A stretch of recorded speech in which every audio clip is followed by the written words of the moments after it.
صليت على إبراهيم وعلى آل إبراهيم في العالمين إنك حميد مجيد. قال الله تبارك وتعالى في كلامه المجيد: أعوذ بالله من الشيطان الرجيم. بسم الله الرحمن الرحيم. للفقراء الذين احصروا في سبيل الله لا يستطيعون ضربا في الأرض يحسبهم الجاهل أغنياء من التعفف تعرفهم بسيماهم لا يسألون الناس إلحافا وما تنفقوا من خير فإن الله به عليم. الذين ينفقون أموالهم بالليل والنهار سرا وعلانية فلهم أجرهم عند ربهم ولا خوف عليهم ولا هم يحزنون. قال المؤلف والمفسر رحمه الله تعالى: الذين أحصروا في سبيل الله يعني المهاجرين الذين قد انقطعوا إلى الله وإلى رسوله وسكنوا المدينة وليس لهم سبب يردون به على أنفسهم ما يغنيهم ولا يستطيعون ضربا في الأرض يعني سفرا للتسبب في طلب المعاش والضرب في الأرض هو السفر. وقال الله تعالى: وإذا ضربتم في الأرض فليس عليكم جناح أن تقصروا من الصلاة. وقال تعالى: علم وآخرون يضربون في الأرض يبتغون من فضل الله وآخرون يقاتلون في سبيل الله. الآیہ. اب مفسر رحمت اللہ علیہ ارشاد فرما رہے ہیں کہ للفقراء الذین احصروا فی سبیل اللہ، وہ فقراء جس سے مراد تو اس دور میں جو لوگ تھے ان کو مخاطب بنایا جاتا ہے، لیکن انصار تھے اور اسی طرح کفار میں سے مشرکین مکہ تھے اور مدینہ منورہ میں یہود تھے، بنی نذیر، بنو قینقاع، بنو نذیر اور بنو قینقاع اور بنی قریظہ، یہ بڑے بڑے قبائل تھے یہودیوں کے. تو جب قرآن مخاطب کرے گا تو ان کو کرے گا جو اس وقت مخاطب ہے، لیکن حکم جو ہے وہ عام ہوتا ہے، قیامت تک کے لیے سب کو شامل ہوتا ہے کہ جن لوگوں پر ان جیسے حالات آئیں ان کا حکم بھی وہی ہوگا جو ان کا حکم تھا.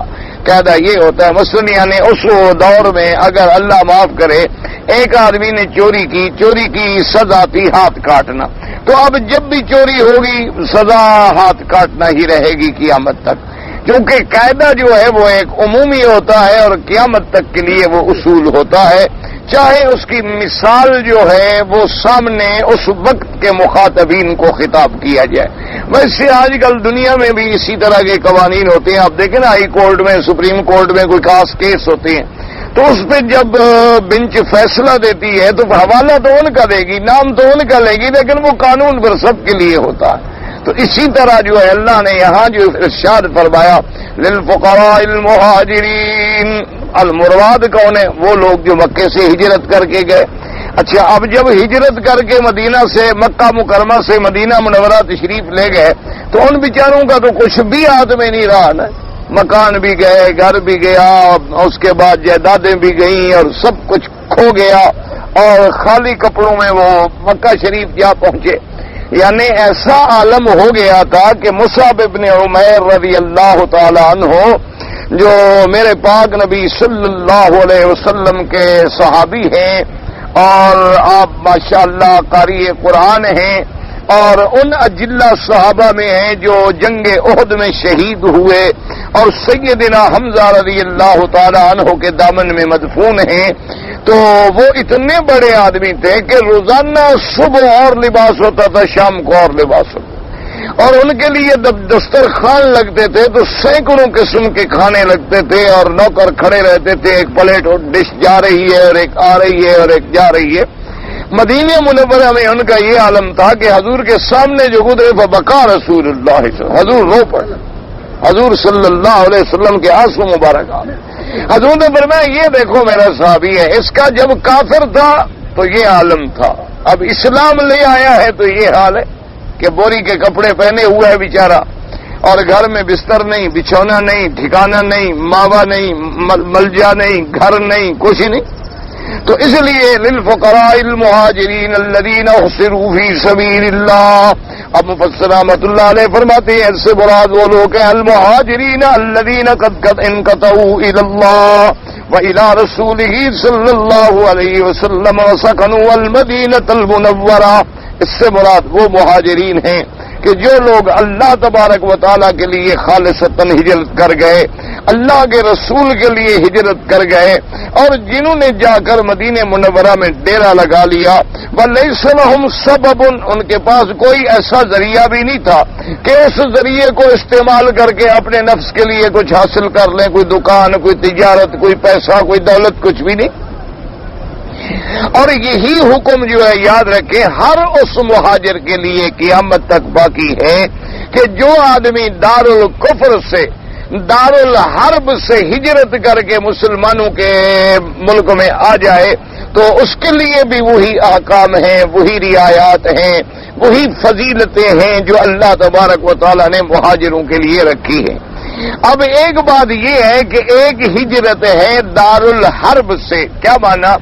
ایک ایسا ملک ہے کہ حکومت بھی کافروں کی ہے اور کافر مسلمانوں سے نبرد آزما ہے، یعنی جنگ کی حالت میں ہے. ہر وقت مسلمانوں کو قتل کر دیا جاتا ہے، مار دیا جاتا ہے. مسلمانوں کو اپنے فرائض اللہ ادا کرنے کی بھی توفیق نہیں ہوتی، ان کو نماز نہیں پڑھنے دیتے، روزہ نہیں رکھنے دیتے، مسجدیں نہیں بنانے دیتے. یہ دار الحرب ہے. تو یہاں سے ہجرت کرنا مسلمان کے لیے اب بھی لازم ہے کہ مسلمان دار الحرب کو چھوڑے اور فوراً کسی دار الاسلام میں چلا جائے. اچھا، ایک ہوتا ہے اس کو کہتے ہیں دار الامان، یعنی ہے تو کافر حکومت، حکومت کافروں کی ہے، سلطنت بھی کافروں کی ہے، حکم بھی ان کا چلتا ہے، لیکن مسلمانوں کو امان حاصل ہے. نماز پڑھیں، روزہ رکھیں، اپنے عیدین پڑھیں، اپنی مسجد بنائیں، اپنے کمیونٹی کی حرکات، سکنات، اٹھنا بیٹھنا، آنا جانا، ان کے اپنے نکاح طلاق سب ان کا آرام سے ہو رہا ہے. تو وہاں سے ہجرت ضروری نہیں ہوتی کیونکہ وہ دار الامان ہیں، ان کی زندگی جو ہے اچھی گزر رہی ہے تو گزار سکتے ہیں. لیکن اگر وہ اس کو بھی چھوڑ دیں تو بڑی اچھی بات. اچھا، اسی طرح یاد رکھیں کہ جیسے آج کل ہمارے ہاں ایک بڑا رواج نکلا ہے نا جی، کہ اللہ معاف کرے، بس پیسے کے لیے آدمی جو ہے کوئی کسی ملک میں جا رہا ہے، کوئی کسی ملک میں جا رہا ہے، کوئی کسی ملک میں جا رہا ہے. مقصد کیا ہے کہ جی وہاں جائیں گے اور پیسہ ملے گا اور دولت ملے گی اور فلاں ملے گی. یہ شرعاً ناجائز ہے. ایک مسئلہ سمجھ لیں کہ دار الکفر میں جہاں کافروں کا ملک ہو یا مشرکوں کا ملک ہو یا ہندوؤں کا ملک ہو، یعنی کسی کافر کا ملک ہے، اس کے اندر مسلمان کا سفر کرنا جو ہے وہ جائز ہی نہیں، الا بضرورت، مگر کوئی ضرورت ہے. کیا مانا؟ تعلیم کی ضرورت ہے، مجبوری ہے کہ اس ملک کے بغیر کسی دوسری جگہ وہ ڈگری ملتی نہیں. تو اب مسلمان سفر مجبوری میں کر سکتا. اچھا، اسی طرح کوئی مسلمان جو ہے اس لیے سفر کر رہا ہے کہ بھئی اس کے تجارتی تعلقات اس قسم کے ہیں کہ وہ تجارتی سامان اس ملک کے علاوہ کہیں سے نہیں مل رہا، تو اب اس نے بزنس کے لیے جانا ہے، مجبور ہے، تو پھر بھی سفر کرنا جائز ہے.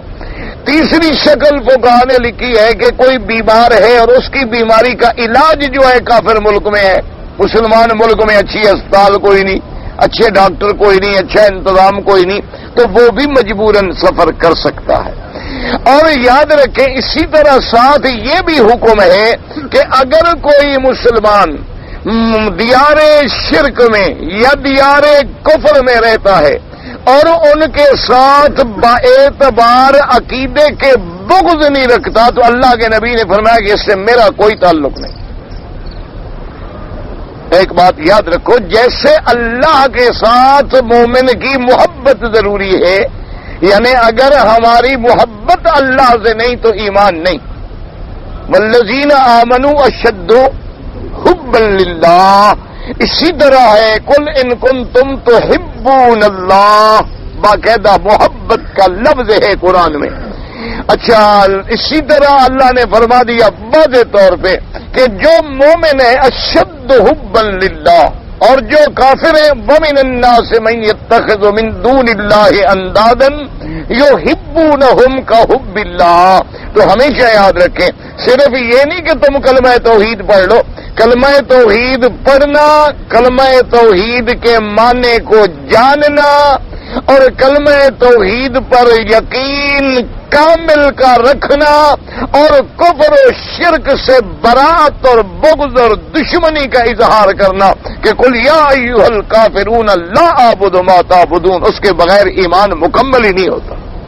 اس کے بغیر ہمیشہ یاد رکھیں، یعنی خدا نہ کرے اگر کوئی بین اظہر المشرکین ہے، کیا معنی مشرکوں کے ملک میں ہے اور ان کی تہذیب میں ڈلا ہوا ہے اور کہتے ٹھیک ہے جی یہ بھی بندے ہیں اور بڑے اچھے ہیں، بڑا ان کے پاس ڈسپلن ہے اور بڑا ان کے پاس عدل ہے اور بڑا ان کے پاس انصاف ہے اور ٹھیک ہے جی ہمیں تو ان سے بڑا پیار ہے، تو یہ کفر سے جو پیار ہے یہ دلالت ہے اس کے ایمان کے نقص کی کہ اس کے اندر ایمان نہیں.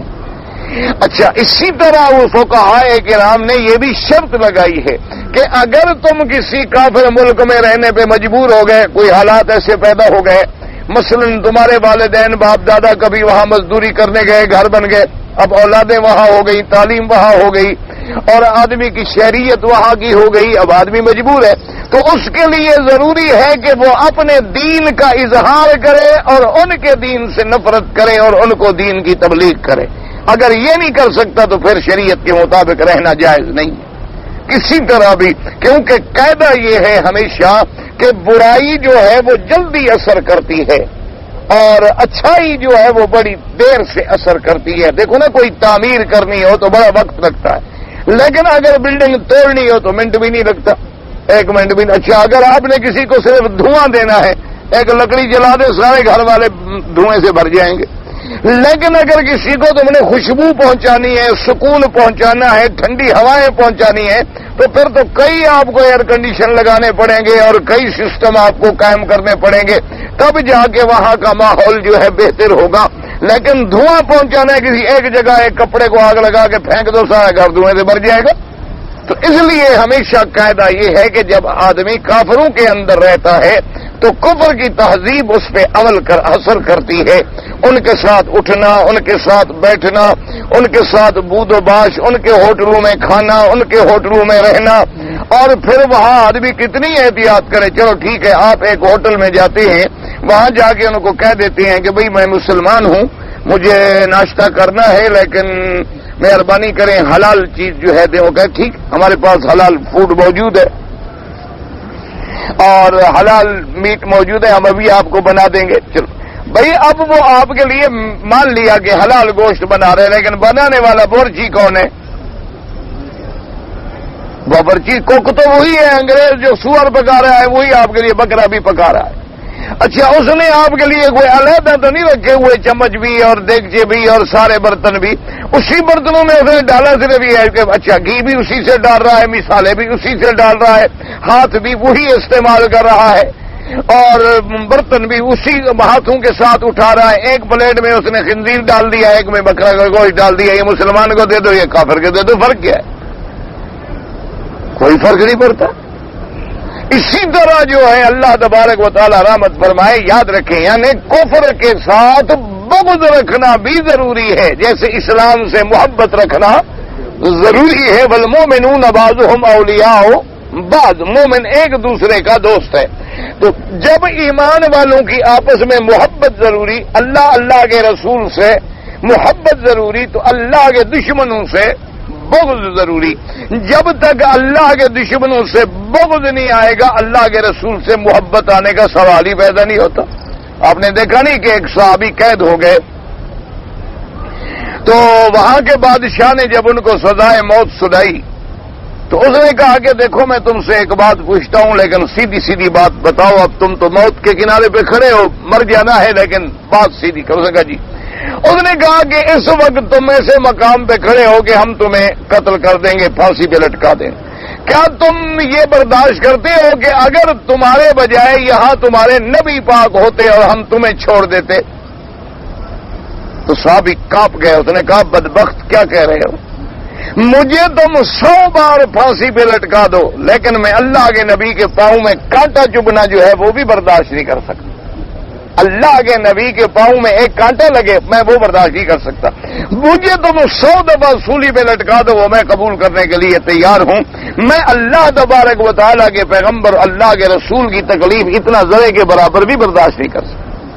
اچھا اسی طریقے سے اللہ تبارک و تعالیٰ کے پیغمبر صحابہ رضوان اللہ علیہم اجمعین پہ بڑے بڑے ابتلا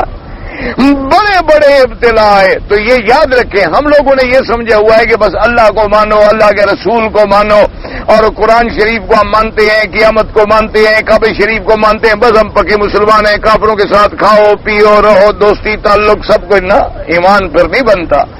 ایمان کے لیے ضروری ہے کہ الولاء للمؤمنین والبراء عن المشرکین براءۃ من اللہ ورسولہ. اللہ نے فرمایا میرے نبی اعلان کرو برات کا کہ آج کے بعد ہمارا کوئی تعلق نہیں مشرکین کے ساتھ, بالکل کھلی. ایک ہے دنیا داری, لین دین, تجارت, معاملات, یہ علیحدہ بات ہے. ایک ہے دلوں کا تعلق, یہ علیحدہ بات. سودا تو آپ ہندو سے بھی لے سکتے ہیں, کافر سے بھی لے سکتے ہیں, یہودی سے بھی لے سکتے ہیں, آپ اس کو سودا بیچ بھی سکتے ہیں. لیکن ایک ہے کہ ان کے ساتھ تعلق رکھیں یا ان کے دین کو بھی بہتر دین سمجھے کہ چلو جی کچھ ہو جائے, بہرحال وہ اہل کتاب تو ہیں, جی کچھ بھی ہو جائے. دیکھو جی آخر وہ موسیٰ علیہ السلام کو تو مانتے ہیں نا, عیسیٰ علیہ السلام کو تو مانتے ہیں, آخر عیسیٰ علیہ السلام بھی تو اللہ کے رسول تھے. یہ کفر ہے. عیسیٰ علیہ السلام کو مانتے تو عیسیٰ علیہ السلام نے تو خبر دی کہ میرے پاس نبی آئیں گے محمد الرسول اللہ, ان کا کلمہ پڑھنا, پھر انہوں نے کیوں نہیں پڑھا؟ اگر مانتے تو پھر تو حضور صلی اللہ علیہ وسلم کا کلمہ پڑھتے. اگر موسیٰ علیہ السلام کو مانتے تو پھر موسیٰ علیہ السلام نے تو حضور کی بشارت دی ہے کہ میرے بعد نبی آئیں گے محمد مصطفیٰ, تو پھر حضور صلی اللہ علیہ وسلم کا کلمہ پڑھتے. اس لیے ہمیشہ یاد رکھیں کہ مومن سے محبت اور کفر سے بغض ہونا جو ہے یہ علامت ایمان ہے. کہ دل کے اندر جیسے ایمان سے محبت ہے ایسے کفر سے بغض ہے. اور کبھی آدمی کفر کے شہروں میں سفر نہ کرے الا بضرورت, الا بحاجت. کوئی ضرورت ہے, مجبوری ہے, بغیر کسی مجبوری کے سفر کرنا. جیسے ہمارے لوگ چلے جاتے ہیں بیوی بچے لے کے, کیا جی تفریح پہ جا رہے ہیں, یہ شرعاً حرام ہے.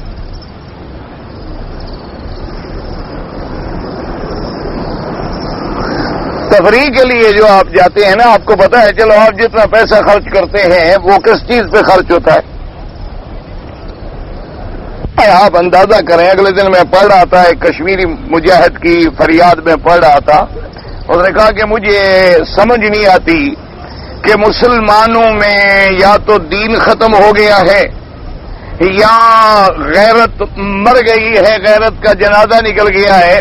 اس نے کہا کہ مسلمان ملکوں میں جو کافر ملکوں کی خاص طور پہ انڈیا کی فلمیں بکتی ہیں ان فلموں کو مسلمان خریدتے ہیں اور ان کا جو پیسہ آتا ہے اس سے گولیاں خرید کے ہمیں ماری جاتی ہیں اور مسلمانوں کی بہو بیٹیوں کی عزت برباد کی جاتی ہے.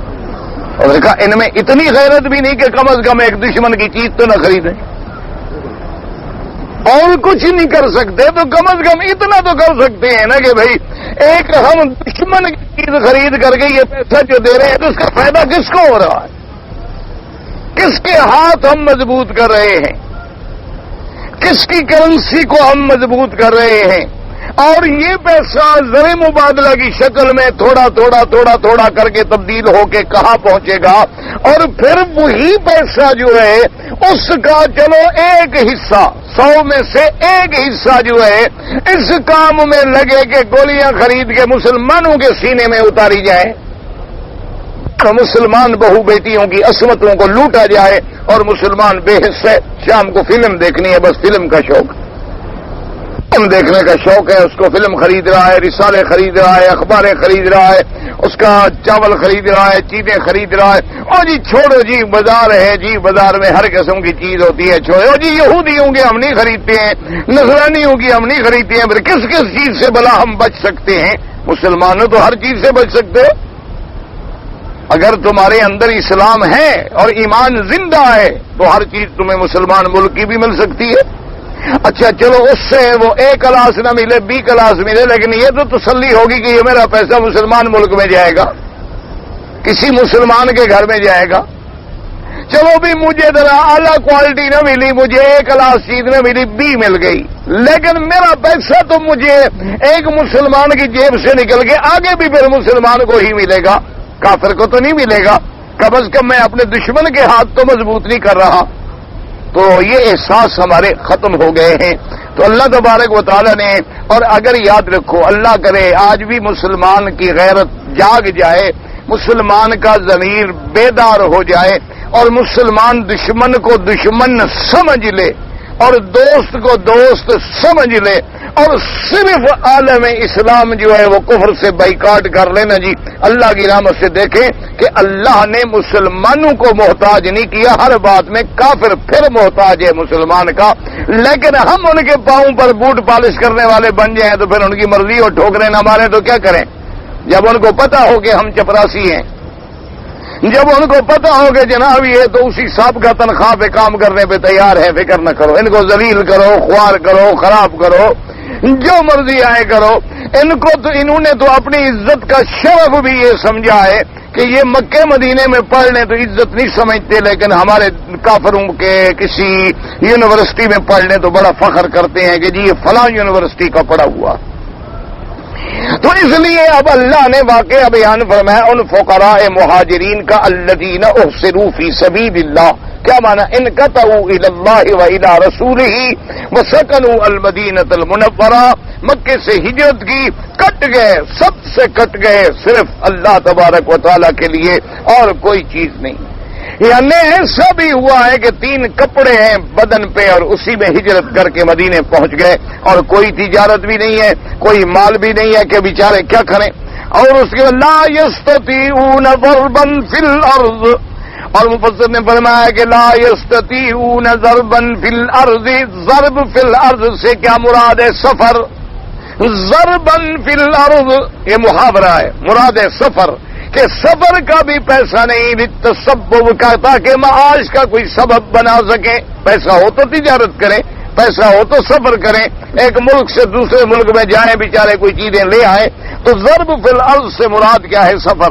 جیسے اللہ نے فرمایا وَإِذَا ضَرَبْتُمْ فِي الْأَرْضِ فَلَيْسَ عَلَيْكُمْ جُنَاحٌ أَن تَقْصُرُوا مِنَ الصَّلَاةِ، جیسے اللہ نے فرمایا کہ اگر تم سفر کے اندر ہو پھر تم پہ کوئی گناہ نہیں کہ نماز میں تم قصر کرو، اگر تم مسافر ہو، سفر کے اندر ہو تو نماز جو ہے وہ قصر پڑھ سکتے ہو۔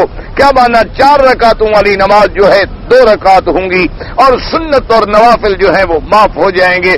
تو وہاں بھی لفظ اذا ضربتم فی الارض مراد ہے کہ جب تم سفر کرو۔ اور اسی طرح اللہ نے فرمایا علم ان سیکون منکم مرضى وآخرون يضربون في الأرض يبتغون من فضل الله وآخرون يقاتلون في سبيل الله۔ اللہ نے فرمایا کہ پہلے ہم نے حکم دیا تھا کہ رات کا زیادہ حصہ جو ہے تہجد میں گزارو، لیکن اللہ نے فرمایا ہم جانتے ہیں تم میں ایسے لوگ بھی ہوں گے جو بیمار ہوں گے، وہ بیچارے اب راتوں کو نہیں جا سکتے، اور ایسے لوگ بھی ہوں گے یضربون فی الارض یبتغون من فضل اللہ، جو زمین میں سفر کرتے ہوں گے تجارت کے لیے، رزق کے لیے۔ اب سفر میں بھی تو آدمی اتنا وقت نہیں لگا سکتا کیونکہ سفر ہے، رات دن مشقت ہے، تو رات کو تہجد پڑھنا مسافر کے لیے بڑا مشکل ہوتا ہے، تو اللہ تبارک و تعالی نے معاف فرما دیا۔ تو ضربا فی الارض لا یستطیعون ضربا، یعنی سفر کا بھی ان کے پاس چارہ نہیں، پیسہ نہیں۔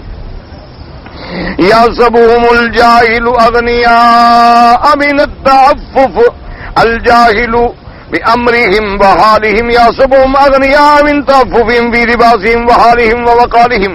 وفي هذا المعنى الحديث والمتفق على صحته النبي هريرة رضي الله تعالى عنه قال قال رسول الله صلى الله عليه وسلم ليس المسكين بهذا الطواف الذي ترد التمرة والتمرتان واللقمتان واللقلتان، ولكن المسكين الذي لا يجد غنى يغني ولا يفتن له فيتصدق عليه ولا يسأل الناس شيئا، وقد رواه احمد بن حديث ابن مسعود ايضا۔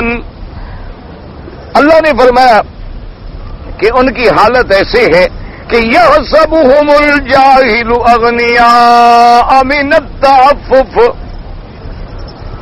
کہ ان لوگوں کا ظاہراً رہنا، اٹھنا، بولنا، کھانا، پینا بظاہر جو ہے اس سے معلوم ہوتا ہے کہ یہ تو غنی ہے، تو پتہ نہیں چلتا کہ یہ مسکین ہو، کیونکہ وہ ظاہر ہی نہیں کرتے کہ جی ہم مسکین ہیں یا ہم فقیر ہیں یا ہمیں ضرورت ہے یا ہم محتاج ہیں، بالکل نہیں۔ اچھا، اسی طرح مفسر رحمۃ اللہ علیہ فرماتی ہے کہ جیسے صحیح حدیث مبارک میں آیا، حضور نے فرمایا کہ مسکین وہ نہیں ہوتا کہ جو لوگوں سے ایک کھجور دو کھجوروں کو پھر پھر کے سوال کر رہا ہے، لقمہ دو لقمے مل گئے، ایک کھجور دو کھجوریں مل گئیں، کھانے کے دو ٹکڑے مل گئے، روٹی کے دو ٹکڑے مل گئے، فرمایا یہ مسکین نہیں۔ مسکین تو وہ ہوتا ہے کہ جس کے پاس خود بھی اتنی طاقت نہیں کہ اپنا بیچارہ پیٹ بھر سکے اور لوگوں سے بھی سوال نہیں کرتا، حاجت بھی نہیں ہے، حاجت بھی ہے، ضرورت بھی ہے، لیکن لا یسأل الناس شیئا، وہ لوگوں کے آگے ہاتھ نہیں پھیلاتا، وہ طوافین میں نہیں ہے، وہ ان مانگنے والوں میں نہیں ہے۔ ان پر تو مسکین کا اطلاق ہی ناجائز ہے جو لوگوں سے بھیک مانگتے ہیں، سوال کرتے ہیں۔ پر میں نہ، مسکین تو وہ ہوتا ہے کہ وہ سوال بھی نہیں کرتا، یحسبهم الجاہل اغنیاء من التعفف، وہ سوال سے بچتا ہے اور نہ جاننے والا یہ سمجھتا ہے کہ بھئی یہ تو ماشاءاللہ بڑا امیر آدمی ہے، ماشاءاللہ اس کو جی کیا ضرورت ہے، دیکھا ماشاءاللہ ہر وقت اچھے کپڑے ہیں، اچھا لباس ہے، اچھا کھانا ہے، اچھے گھر میں رہتے ہیں، اور پتہ نہیں ہوتا کہ ان بیچاروں کے حالات کیا ہیں، ضروریات کیا ہیں، تقاضے کیا ہیں۔ اصل مسکین جو ہے وہ ہوتا ہے۔ اس لیے ہمیشہ یاد رکھیں کہ یہ جتنے بھیک مانگنے والے لوگ ہیں نا، ان کو تو دینا بھی گناہ ہے، ان کو دینے سے ثواب نہیں بلکہ گناہ ہوتا ہے کہ ہم عادی کر رہے ہیں نا ان کو کہ ہمیشہ وہ مانگتے رہیں، ہم مدد کر رہے ہیں ان کی گناہ۔ اور دوسری بات یہ، ہاں اگر کوئی معذور ہے، نابینا ہے، لنگڑا ہے، اندھا ہے اور وہ پیشہ نہیں بنایا ہوا اس نے اپنے لنگڑے ہونے سے، آج کل تو یہ بھی کاروبار ہے ماشاءاللہ، آج کل جو ہے نا جی یہ لنگڑا اندھا یہ کاروبار ہے باقاعدہ۔ پچھلی دفعہ مجھے ایک دوست نے بتایا کہ ہمارے ملک سے ماشاءاللہ کوئی یہ دو اندھے ہیں بدن لنگڑے ہیں، وہاں سے لوگ کنٹریکٹ پہ ان کو لے آتے ہیں کہ تمہارا ٹکٹ ہم بھریں گے، رمضان میں لے جائیں گے، رمضان سے لے کر محرم تک بھیک مانگو گے، جو ملیں گے آدھے تمہارے آدھے ہمارے۔ تو وہ ان کا وہاں سے جناب کوئی 20,000 روپے ٹکٹ بھر کے لے آتے ہیں اور یہاں سے ماشاءاللہ 20,000 ریال، وہ 30,000 ریال بھیک مانگ لیتے ہیں، تو لاکھوں روپے کا یہ بھی کاروبار ہے، بزنس ہے باقاعدہ، یعنی ان کو لوگ لے آتے ہیں، کمیشن طے ہے۔ اسی طرح بعض لوگ ایسے ہیں جن کا مدرسے والوں کے ساتھ کمیشن طے ہے، موقع پہ کوئی مدرسہ نہیں، صرف بورڈ لگا ہوا ہے، نہ مدرسہ ہے، نہ استاد ہیں، نہ طالب ہیں، صرف ایک کمرہ ہے، بورڈ لگا ہوا ہے، بکیں چھپی ہوئی ہیں، بڑے بڑے پیڈ ہیں ماشاءاللہ۔ اور ہمارے ہاں جس مدرسے میں کوئی قرآن پڑھ رہا ہو، بورڈ لگا ہوگا جامعہ، جامعہ کا معنی ہوتا ہے یونیورسٹی، جامعہ کا معنی یہ نہیں ہوتا، جامعہ پہلے ہوتا ہے مدرسہ ابتدائیہ، متوسطہ، ثانویہ، پھر کلیہ، اس کے بعد آتا ہے جامعہ۔ ہمارے یہاں صرف ایک حافظ بٹھا دو، 4 طالب بٹھا دو، حافظ کو بھی خدا کرے کچھ نہ آئے، طالبوں کو بھی کچھ نہ آئے، باہر ایک بڑا جامعہ کا بورڈ لگا دو، 2 میراثی ایجنٹ رکھ لو، کسی اور بزنس کی ضرورت ہی نہیں۔ ان کے ساتھ طے ہوتا ہے کہ جناب یہ بک جو ہے نا اس میں 100 رسیدیں ہیں، تم ہمیں تو 1000 روپیہ دے دو نا، آگے تمہیں 10,000 ملے تمہارا، 20,000 ملے تمہارا۔ وہ کہتے ہیں ٹھیک ہے، وہ وہاں سے جناب بکیں لے لیتے ہیں اور اس کے بعد نکل پڑتے ہیں ایک ایک شہر میں۔ اگر اپنے شہر میں نہ چلا، دوسرا شہر، دوسرا ملک، تیسرا ملک، چوتھا ملک، اتنے یتیم ہیں، اتنے فلان ہیں، تو سب جھوٹ ہو، یعنی یوں سمجھ لیں کہ 100 میں 99% جھوٹ ہے۔ اچھا، اس سے بہت بڑا کاروبار آپ نے کرنا ہو، یعنی انڈسٹری لگانی ہو، تو اس کا بڑا بہترین حل ہے کہ کہیں راستے میں کوئی قبر دیکھ لو، درخت جہاں ہوں سایہ شایا، اس پہ 2-4 ریشمی غلاف ڈال کے بس بیٹھے رہو یوں کر، جو بھی وہاں سے گزرے السلام علیکم، چپ، جو گزرے حضرت چپ، 15 دن کسی کے ساتھ نہ بولو، رات دن بس بیٹھے رہو چپ کر۔ دیکھ لیا آدمی کوئی نہیں، کھا پی لیا اپنے وطن مر جاؤ گے نا، اور وہ بھی حرام موت. اور قبر کے لیے یہ بھی ضروری نہیں کہ اندر کوئی بندہ ہو نہ ہو، لکڑی رکھ کے خود قبر بنا لو. کوئی اندر کسی کے ہونے کی بھی ضرورت نہیں ہے، کوئی ضرورت نہیں. بس بیٹھ جاؤ چپ کر کے. 15 دن کے بعد جو ہے نا جی، جو بندہ گزرے وہاں مٹکا رکھ لو، 2-4 کچے برتن بھی رکھ لو پانی پلانے کے، کہ جناب بس فلاں بزرگ جو تھے نا وہ اجمیر شریف میں وہ یہاں آ گئے اور انہوں نے مجھے حکم دیا ہے کہ میری قبر پہ بیٹھ جاؤ مجاور بن کے. بس ہم نے تو اب حضرت کی مزار پہ بیٹھ گئے ہیں. حضرت کچھ چاہیے؟ انہوں نے کہا کیا چاہیے؟ کچھ بھی نہیں چاہیے، ہم تو حضرت کی مزار کے خادم ہیں، بس بیٹھے ہوئے. 1 مہینے کے بعد منتیں شروع ہو جائیں گی، 6 مہینے کے اندر اندر بزنس جو ہے نا ٹاپ پہ پہنچ جائے گا. فکر نہ کرو، پھر تمہاری نسلوں کو بھی ضرورت نہیں ہے اور کاروبار کرنے کی. بہترین کاروبار. صرف نتیجہ یہ ملے گا کہ انشاءاللہ قبر سے جہنم شروع ہوگی آخر تک، لیکن دنیا میں مزے کر لو. یہ جتنی بڑی بڑی گدیاں ہیں نا آپ کے ملک میں، بڑی بڑی، ان کے جو اللہ والے فوت ہو گئے، دعا کریں اللہ ان کی قبروں پہ کروڑوں رحمتیں فرمائے، اللہ ان کے درجات بلند فرمائے، اللہ تبارک و تعالی ان کی محنتوں کو قبول فرمائے، اور اللہ ہمیں ان اولیاء کرام کے نقش قدم پہ چلنے کی توفیق.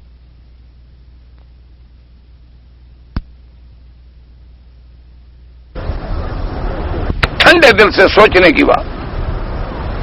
اچھا، ایک بزرگ جو وفات فرما گئے، جو مزار مبارک میں دفن ہیں، وہ پرلے درجے کے موحد تھے. اب جو قبر پر وارث بن کے بیٹھا ہے وہ پرلے درجے کا مشرک ہے. وہ ان کا کیسے اولاد یا وارث بن سکتا ہے؟ آپ تحقیق کر لیں، انشاءاللہ آپ کو معلوم ہو جائے گا کہ یہ سب قبضہ گروپ ہے. اصل اللہ کے اولیاء جو فوت ہوئے، پہلے تو کسی کی اولاد نہیں تھی، کسی کا نسب نہیں تھا، کسی کے بیٹے نہیں تھے، کسی کا کوئی قریبی عزیز نہیں تھا، کوئی عرب سے چلا، اولادیں عرب میں رہ گئیں، وہ ہماری ہدایت کے لیے ہمارے ملکوں میں تشریف لے آئے.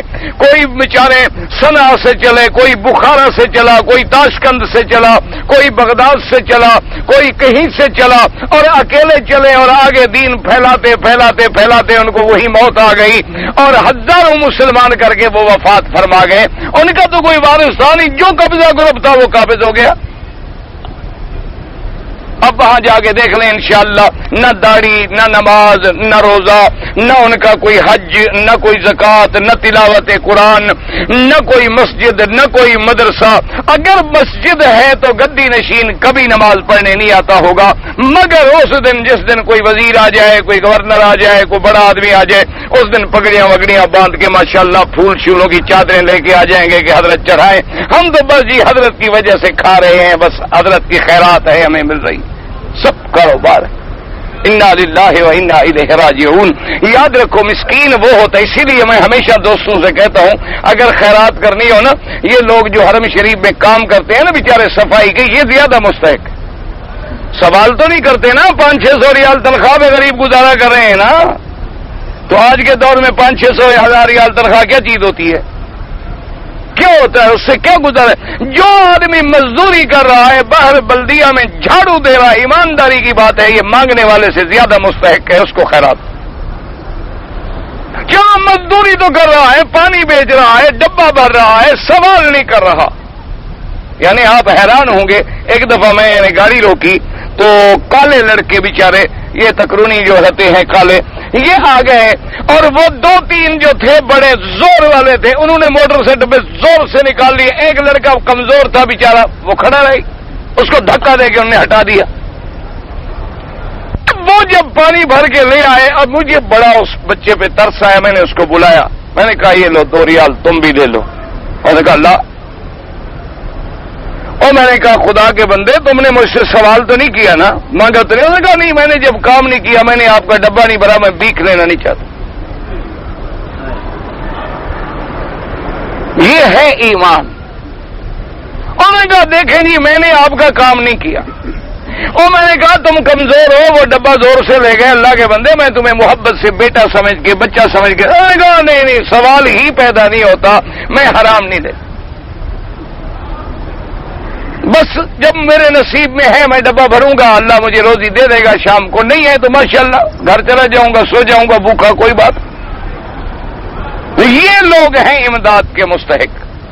اس لیے حضرت عبید اللہ سندھی رحمت اللہ علیہ امام انقلاب، ان کے کوئی پیسہ شیسہ تو تھا نہیں نا، فقیر آدمی تھے، وہ ایک رومال ہوتا تھا ان کے کندھے پہ سے، تو وہ جب کہیں گاڑی سے اترتے نا تو کلی کو بلاتے، اور سامان تو ہے کوئی نہیں، کلی آ جاتا کہتے یہ رومال اٹھاؤ میرا، وہ کلی بیچارہ لے لیتا، کبھی تو کلی حیران ہو جاتے کہ مولوی صاحب ہمیں بے وقوف بناتے ہیں، کیا کرتے ہیں، اب یہ رومال بھی کوئی وزن ہے بھلا، کہتے بھائی اٹھاؤ، جو میں کہوں اٹھا لیا، جب گیٹ تک پہنچے ٹانگا پکڑا، اس کو 5 روپے تھے۔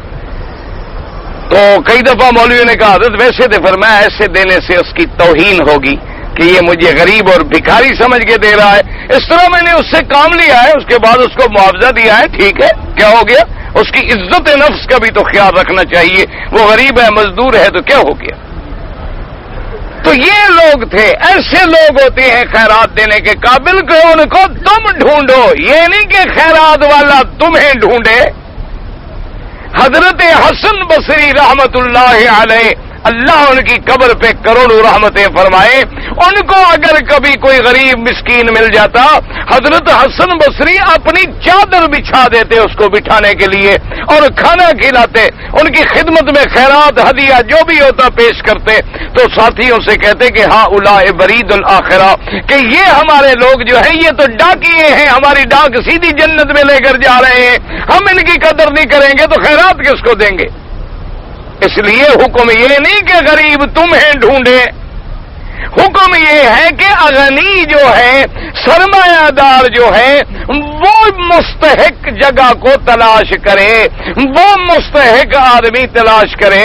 ہمیں یاد ہے ہم چھوٹے تھے یہیں پڑھتے تھے، اسی جگہ پر والد صاحب رحمۃ اللہ علیہ پڑھاتے تھے، ایک آدمی آیا، پرانی بات ہے، اس وقت ہم ابتدائی کتابیں پڑھ رہے ہوتے تھے، اس دور میں آج سے یعنی آپ اندازہ فرما لیں کم از کم 30 سال پہلے، اس دور میں اس نے ایک لفافہ آگے دیا، اس میں اندازہ جو ہے میرا وہ 5000 یا 6000 ریال ہوگا، یعنی ایک اندازہ ہے گنا تو ہم نے بھی نہیں، وہ اس نے آگے پیش کیا، اس نے کہا حضرت یہ پیسے ہیں، فرمایا کس بات کے پیسے ہیں، اس نے کہا حضرت یہ زکوٰۃ کے پیسے ہیں، فرمایا بھائی میں تو زکوٰۃ کا مستحق نہیں ہوں، میں تو زکوٰۃ نہیں لیتا، اس لیے کہ میں خود صاحب جائیداد ہوں، میں تو خود زکوٰۃ دیتا ہوں سالانہ الحمدللہ، تو میں زکوٰۃ کیسے لے لوں؟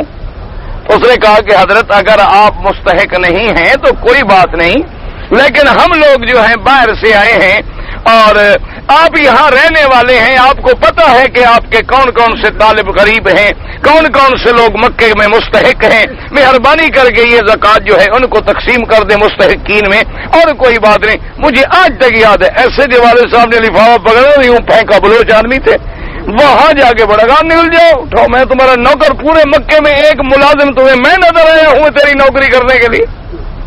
اب بدبخت آدمی، میں یہاں پڑھانے کے لیے آیا ہوں یا تیرا نوکر ہوں، تیرے پیسے لے کے زکوٰۃ والوں کو ڈھونڈتا پھروں؟ تم اندھے ہو، تمہارے پاؤں نہیں ہیں، آنکھیں نہیں ہیں، زکوٰۃ اللہ نے تم پہ فرض کی ہے یا یہ بھی لکھا ہے کہ مولوی خیر محمد کو دینا، وہ چلائے گا تمہاری زکوٰۃ؟ اب دفعہ ہو جا کے اپنی خود ڈھونڈو۔ تو یاد رکھو صحیح جگہ تمہیں مل جائے تو خدا کا شکر کرو کہ مجھے صحیح جگہ مل گئی، کہ میں نے صحیح مقام پہ اپنا پیسہ لگایا ہے اور میرا پیسہ صحیح جگہ لگا ہے، مسجد ہے تو مسجد میں لگا ہے، مدرسہ ہے تو مدرسے میں لگا ہے، طلبہ کے لیے ہے تو طلبہ میں لگا ہے، کپڑے میں ہے تو کپڑے میں لگا۔ اللہ کا شکر کرو کہ اللہ نے مجھے صحیح ذریعہ نصیب کر دیا، ورنہ تو اللہ معاف کرے یہ مانگنے شانگنے والے جو ہیں ان کو دینا تو مدد کرنا گناہ ہے۔ اس لیے فرماتے ہیں فی هذا المعنى الحدیث والمتفق علیہ علی صحیح حدیث، جس میں امام بخاری امام مسلم رحمۃ اللہ علیہما دونوں متفق علیہ حدیث ہے۔ ان ابی ہریرہ رضی اللہ تعالی عنہ، حضرت ابی ہریرہ راوی ہیں رضی اللہ عنہ، قال قال رسول اللہ صلی اللہ علیہ وسلم لیس المسکین بهذا الطواف، حضور نے فرمایا مسکین یہ نہیں ہوتا پھرنے والا جو ہے کھجور دو کھجوریں لیتا ہے، ایک لقمہ دو لقمے، ایک اکلا دو اکلے، یعنی روٹی کے ٹکڑے، ولکن المسکین والذی لا یجد غنی یغنی، مسکین وہ ہوتا ہے جس کے پاس اتنا پیسہ نہیں جو اس کی حاجت پوری کر سکے، ولا یفتن له فیتصدق علیہ، اور لوگ سمجھ بھی نہیں سکتے کہ یہ مسکین ہے یا نہیں ہے، کہ اس پر کوئی خیرات کرے، اس کی مدد کرے، کوئی سمجھتے بھی نہیں اس کے بارے میں۔ ولا يسأل الناس شيئا، اور نہ وہ کسی سے سوال کرتا ہے. اچھا، ایک دفعہ حضور نے فرمایا کہ اپنے صحابہ کو کہ اللہ کے سوا کسی بندے سے نہ مانگا کرو. ایک صحابی کہتے ہیں خدا کی قسم ہے اس دن کے بعد اگر میرا گھوڑے پہ بیٹھا ہوتا نا کوئی بیت گر جاتا، ساتھ ساتھ ہی کھڑا ہوتا، میں نے اس کو بھی نہیں کہا کہ مجھے بیت اٹھا کے دے دو، میں گھوڑے سے اتر کے خود اٹھاتا تھا. کہ جب حضور نے فرمایا ہے کہ سوال نہ کرو تو اب سوال نہیں کرنا، بس ختم. جب اللہ کے نبی نے فرما دیا ہے کہ جو مانگو اپنے خدا سے مانگو. اذا سألت فاسأل من اللہ، جب بھی مانگو تو اپنے رب سے مانگو. وَإِذَا تَوَكَّلْتَ فَتَوَكَّلْ عَلَى اللَّهِ، اور جب بھی بھروسہ کرو تو اس ذات کا بھروسہ کرو جو حی ہے، دائم ہے، لا يموت ابدا. ان پہ توکل کرو گے جو خود مر جائیں گے تو پھر تیرا توکل کس کام کا؟ تو جب تک زندہ ہیں جو مر گئے پھر کیا کرو گے؟ یا جب تک وہ پیدا نہیں ہوئے تھے پھر کس پہ توکل کرو گے؟ جب ابھی وہ خود چھوٹے بچے تھے تو ان کا سہارا کیا پکڑو گے؟ اس لیے فرمایا کہ جب مانگو تو خدا سے مانگو، اور جب توکل کرو تو اللہ کی ذات پہ توکل کرو. وقوله تعالى تعرفهم بسيماهم أي بما يدرس بالألباب من صفاتهم كما قال تعالى سيماهم في وجوههم. وقال تعالى تعرفنهم في لحن القول. وفي الحديث الذي في السنن اتقوا فراسة المؤمن فإنه ينظر بنور الله. ثم قرأ إن في ذلك الآيات المتوسمين. اللہ نے فرمایا کہ تعرفهم بسیماهم، اب ان کو پہچانے کیسے پہچانے؟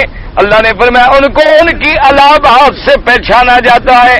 جو نظر رکھنے والے ہوتے ہیں، دیکھنے والے ہوتے ہیں، وہ اندازہ لگا لیتے ہیں کہ یہ حاجت مند ہے، چاہے وہ کتنا اپنے آپ کو بچا کے رکھے. تو اس لیے فرمایا کہ ظارفہم بسیماہم، اور ایسے لوگوں کی سیماہم فی وجوہہم، ایسے لوگ وہ ہوتے ہیں، اور جب وہ بندہ ایسے مقام پہ آتا ہے پھر اللہ کی رحمت آ جاتی ہے. ایک حدیث مبارک میں آیا، ایک آدمی تھا بنو اسرائیل میں، اس کا نام تھا کفل.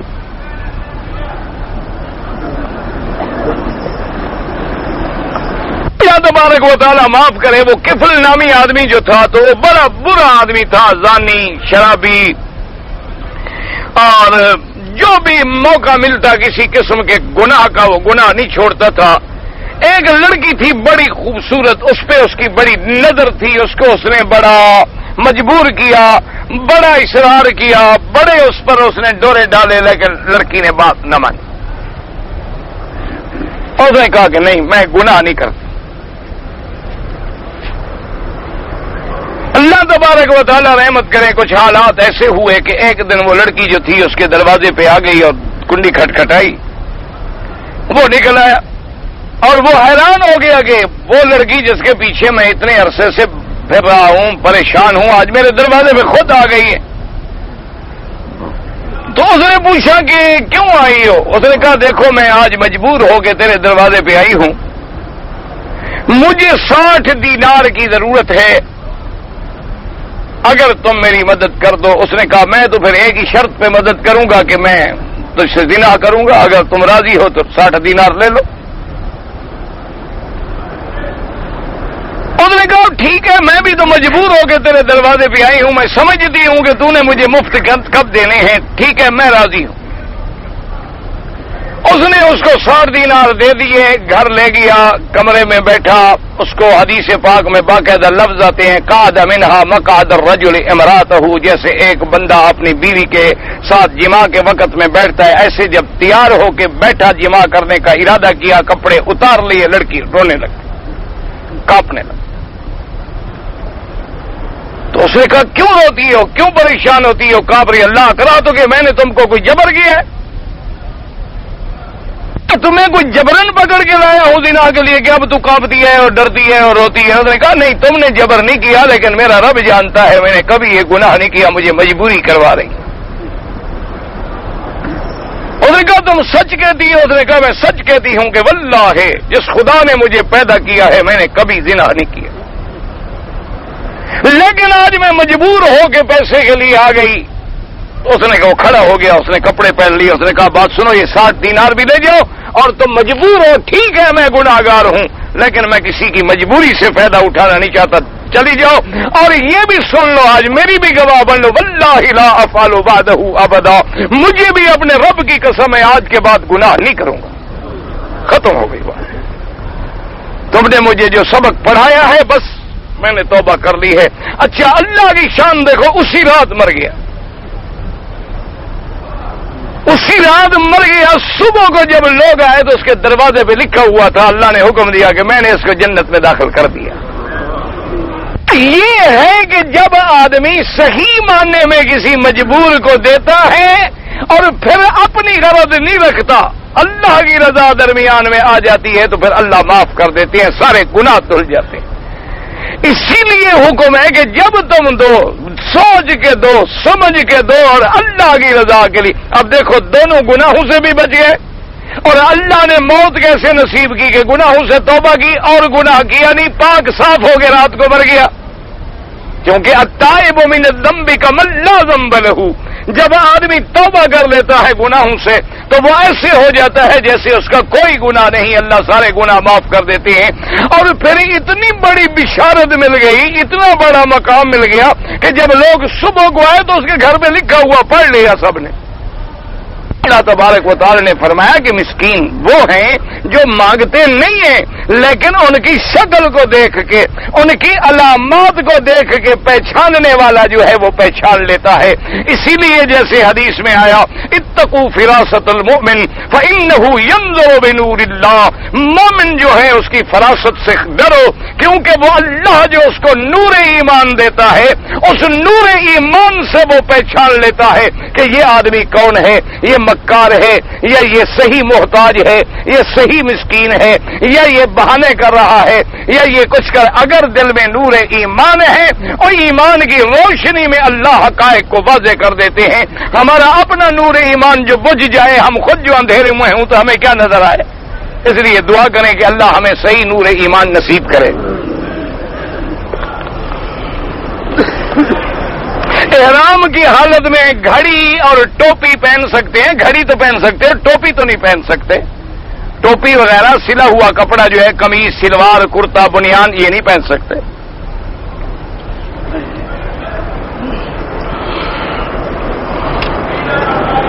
مکے سے اگر کوئی چھٹی جائے تو عمرہ کرنا پڑے گا. عمرے کی کوئی ضرورت نہیں مکے میں رہنے والوں کے لیے، جانے کے لیے ضرورت نہیں. جب اپنے ملک سے آئے تو میقات سے احرام باندھ کے آئے. اچھا، اور طواف الوداع جو ہے وہ کرنا چاہیے.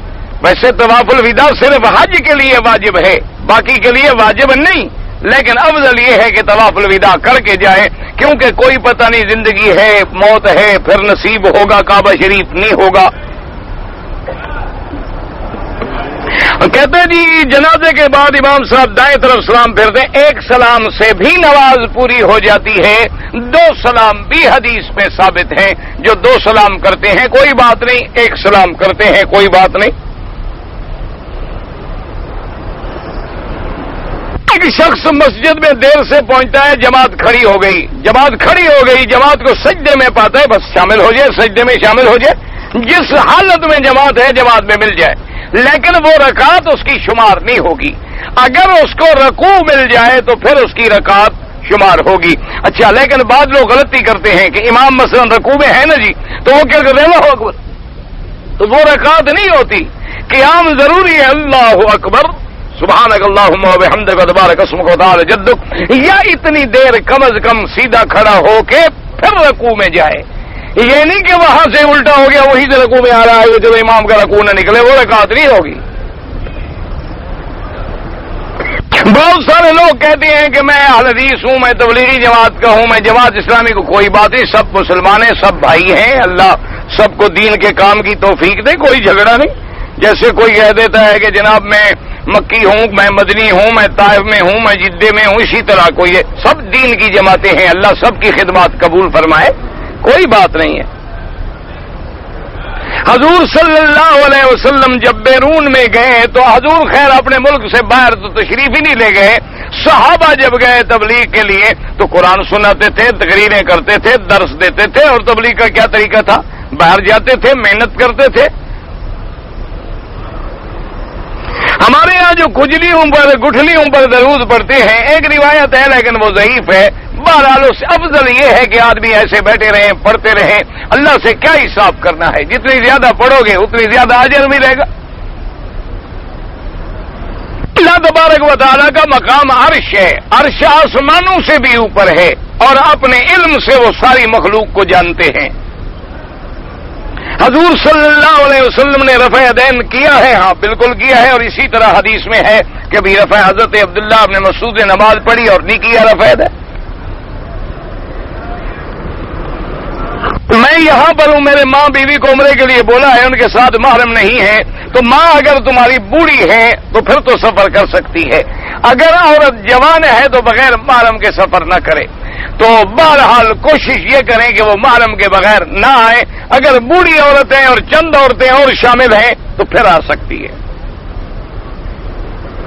میں نے پتہ نہیں جی یوم العرفہ، اچھا اللہ علیحدہ ہے، عرضہ علیحدہ ہے، عرفہ علیحدہ ہے، پتہ نہیں کیا کیا لکھا ہے. بیت الخلاء گندا تھا تو میں نے احرام اتار کے اوپر رکھ دیا تھا، پھر باہر میں نے فارغ ہو کے پہن لیا، کوئی بات نہیں.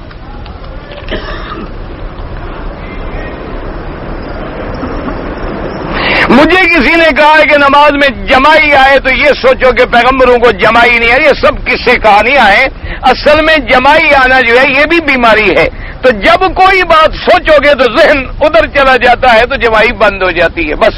اور کوئی مسئلہ نہیں ہے کہ پیغمبروں کو جمائی نہیں آتی، پیغمبر بھی بشر ہوتے ہیں.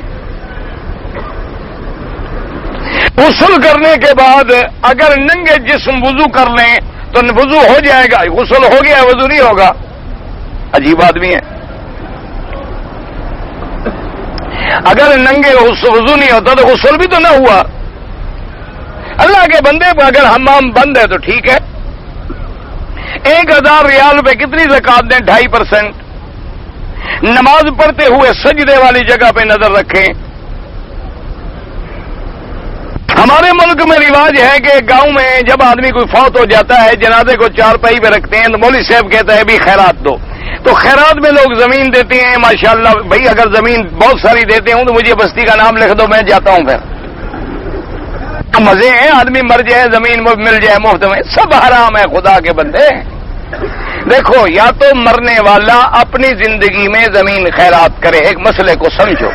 اچھا مثلا میں مر گیا تو اب میری تو زمین رہی نہیں، بار میرے وارثوں کی ہو گئی تو کون دے؟ اچھا پھر مولوی اسی وقت کیوں وصول کرتا ہے؟ جنازہ رکھا ہوا ہے، وہ اس کے ساتھ قبر میں چھوڑانے جائے گا کیا؟ یہ سب بدعات ہیں، رواج ہیں. مولویوں کو ایسے پیسہ تم بھی نہیں دیتے، اگر کسی نہ کسی بہانے انہوں نے نکالنا تو ہے. دیکھو نا جب تم شرافت سے تم بھی تو نہیں دیتے ہو. چل مجھے تو 20 سال ہو گیا پڑھاتے ہوئے کسی نے نہیں دیا. ایک آدھا طالب ہے بیچارہ، اس کو پتہ نہیں کوئی جذبہ آ جاتا ہے، کبھی 5 ریال 10 ریال پکڑا دیتا ہے. تو اب اس کی سفید داڑھی ہے، بزرگ آدمی ہے، میں بھی شرم سے لے لیتا ہوں. اس کو کیا کہوں کہ میں تیرے پیسے نہیں لیتا؟ تو اس کی بھی محبت ہے، اللہ جدا خیر دے، محبت سے دیتا ہے، میں سمجھتا ہوں. ورنہ اس کو بھی پتا ہے 5-10 ریال میں کیا ہوتا ہے. بات محبت کی ہے، چاہے 1 ریال ہو 8 آنے ہو. ایک آدمی نے مجھے ہندوستان سے بھیجے 1 ریال اور کہا کہ آدھا ریال فلاں امام حرم کو میری طرف سے پہنچاؤ اور آدھا ریال فلاں امام حرم کو پہنچاؤ.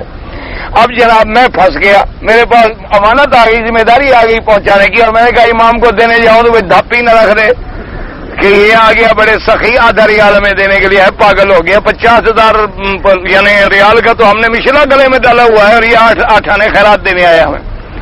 اب میں نے سوچا کیا کروں. خیر بہرحال ایک دن میں نے دیکھا امام صاحب بیٹھے تھے اکیلے، میں چلا گیا، السلام علیکم السلام کر کے ادھر ادھر کی باتیں کی. میں نے کہا ایسے جی ایک بزرگ نے ہدیہ بھیجا ہے، ہیں بہرحال 8 آنے. انہوں نے کہا مجھے دے دیں کوئی بات. تو میں نے دے دیا، بڑی مہربانی، انہوں نے قبول فرما لیا. بہرحال اس کا خلوص ہوگا دینے والے کا، میری نیکی شیکی کوئی نہیں. جس نے بھیجا ہے وہ اللہ والا ہوگا، یہ اس کی نیکی ہے، ورنہ اس میں میری نیکی کوئی نہیں ہے. ان ربهم بهم یومئذ لخبیر، یعنی قیامت کے دن سب چیز اللہ کے سامنے، پہلے بھی اللہ جانتے ہیں. اس دن تو یعنی کوئی چیز چھپنے کا ذریعہ ہی نہیں، یعنی کہ اس دن تو علم ہوگا پہلے نہیں، یہ معنی نہیں. جیسے اللہ فرماتے لمن الملک اليوم للہ الواحد القہار، تو ملک تو آج بھی اللہ کا ہے، لیکن آج دنیا میں جھوٹے دعوے والے، عاجزی دعوے والے، مجازی دعوے والے تو ہیں نا کہ یہ میری زمین میرا گھر. اس دن تو یہ دعوے والے بھی نہیں ہوں گے.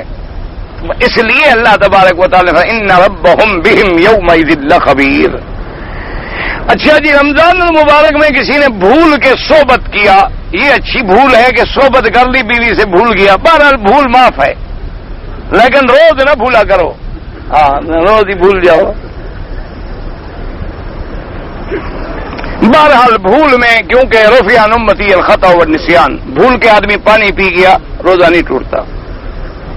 امام کے اوپر نماز پڑھنا جائز ہے، اگر اوپر چھت پاک ہے تو ٹھیک ہے، ہمیں کیا نیچے حمام ہے یا نیچے کیا بلا ہے۔ سوال یہ ہے کہ ہم جہاں نماز پڑھیں وہ جگہ پاک ہے، اور لیکن دوسری جگہ ہو تو ایسی جگہ نہیں پڑھنا چاہیے، نیچے سے بدبو یا ہوا تو آ سکتی ہے، نماز ہو جائے گی۔ ہم نے 4 آدمی تھے، طائف کے میقات سے احرام باندھا، 2 چادروں کے بجائے 1 چادر باندھی، کوئی بات نہیں، کوئی حرج نہیں، ٹھیک ہے، بالکل احرام ٹھیک ہے۔ اپنے دم کا گوشت جو ہے 1 فقیر کو دے سکتا ہوں، 1 کو دے دو۔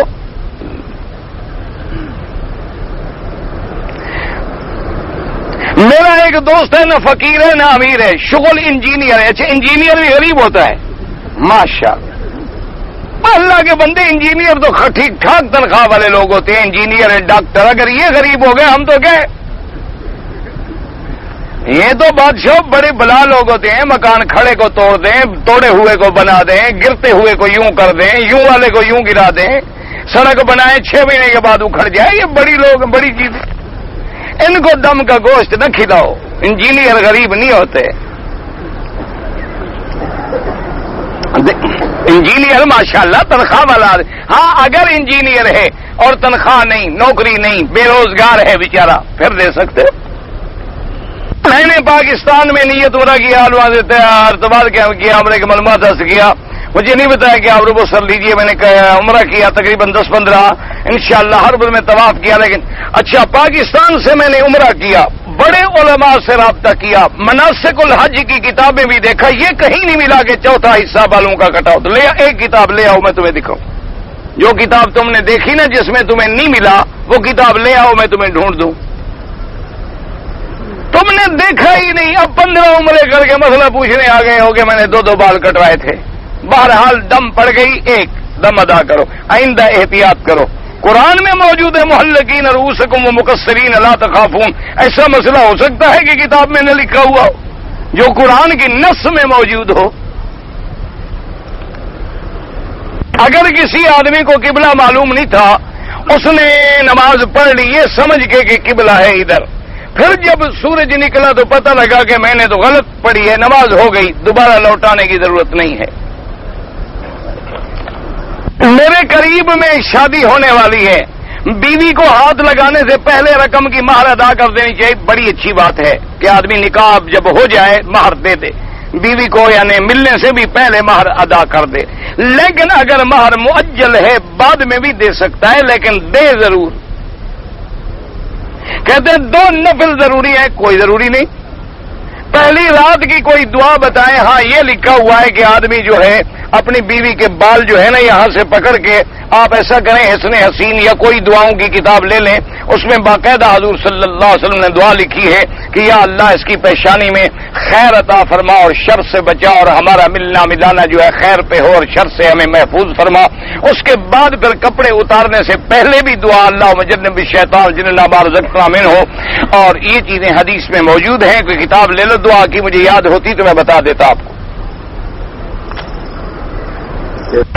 ارجو من فضیلتکم تبیین الحکم فی شخص یجلس ماصدقاء له یلابون الورق لا یجلس معهم بل ینصحهم لیترکوا هذه اللعبات۔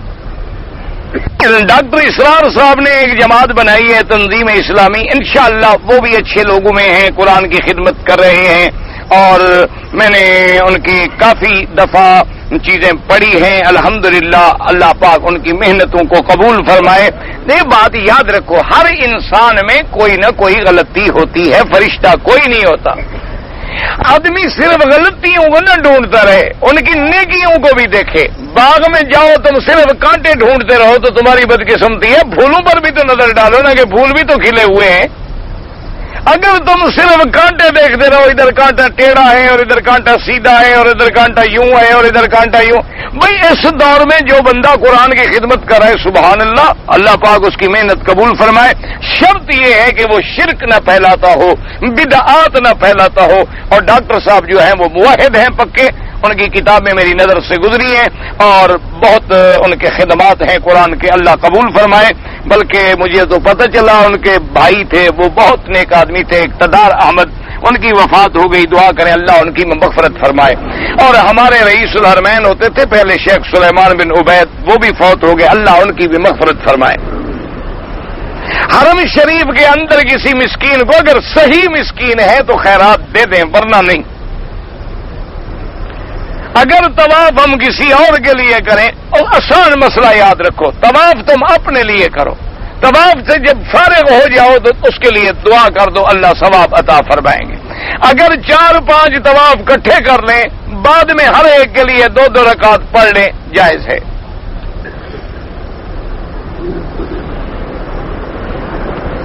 میں پاکستان سے آیا ہوں، اگر مجھے ضروری کام کے لیے جدہ جانا پڑے تو واپسی پر عمرہ کرنا لازمی ہے؟ کوئی لازمی نہیں، جدہ سے لازمی نہیں ہے، اگر آپ کرنا چاہیں آپ کی مرضی، نہ کرنا چاہیں آپ کی مرضی۔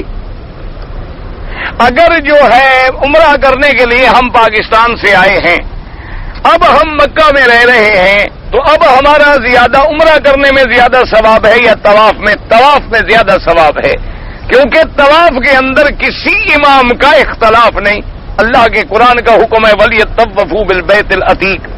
عمرے کے اندر ائمہ کا اختلاف ہے، امام ابو حنیفہ رحمۃ اللہ علیہ، امام شافعی رحمۃ اللہ علیہ کے نزدیک تمیم جیرانہ سے عمرہ ہو جاتا ہے، بعض ائمہ کے نزدیک یہ عمرہ ادا ہی نہیں ہوتا الا بضرورت، نہ کہ کوئی ضرورت ہو، لیکن طواف میں تو کوئی اختلاف نہیں۔ اس لیے سب سے زیادہ یہ ہے کہ طواف کرو، کیونکہ وہ عمرہ جو تم نے اپنے ملک سے کیا ہے، سبحان اللہ، یا اللہ مدینے لے جائے پھر مدینے سے آگے عمرہ کرو، وہ بھی میقات کا عمرہ ہے، یا اللہ تمہیں طائف لے گیا پھر طائف سے واپس آئے، وہ بھی میقات کا عمرہ ہے۔ ورنہ جتنی دیر مکے میں رہو طواف زیادہ کرو، کیونکہ ہر عبادت پوری دنیا میں مل جاتی ہے، ہر جگہ تم نفل پڑھ سکتے ہو، قرآن پڑھ سکتے ہو، خیرات کر سکتے ہو، صدقہ کر سکتے ہو، لیکن طواف ایک ایسی عبادت ہے جو اللہ کے کعبے کے علاوہ کہیں نہیں مل سکتی، کیونکہ اور کسی جگہ کا طواف ہو ہی نہیں سکتا۔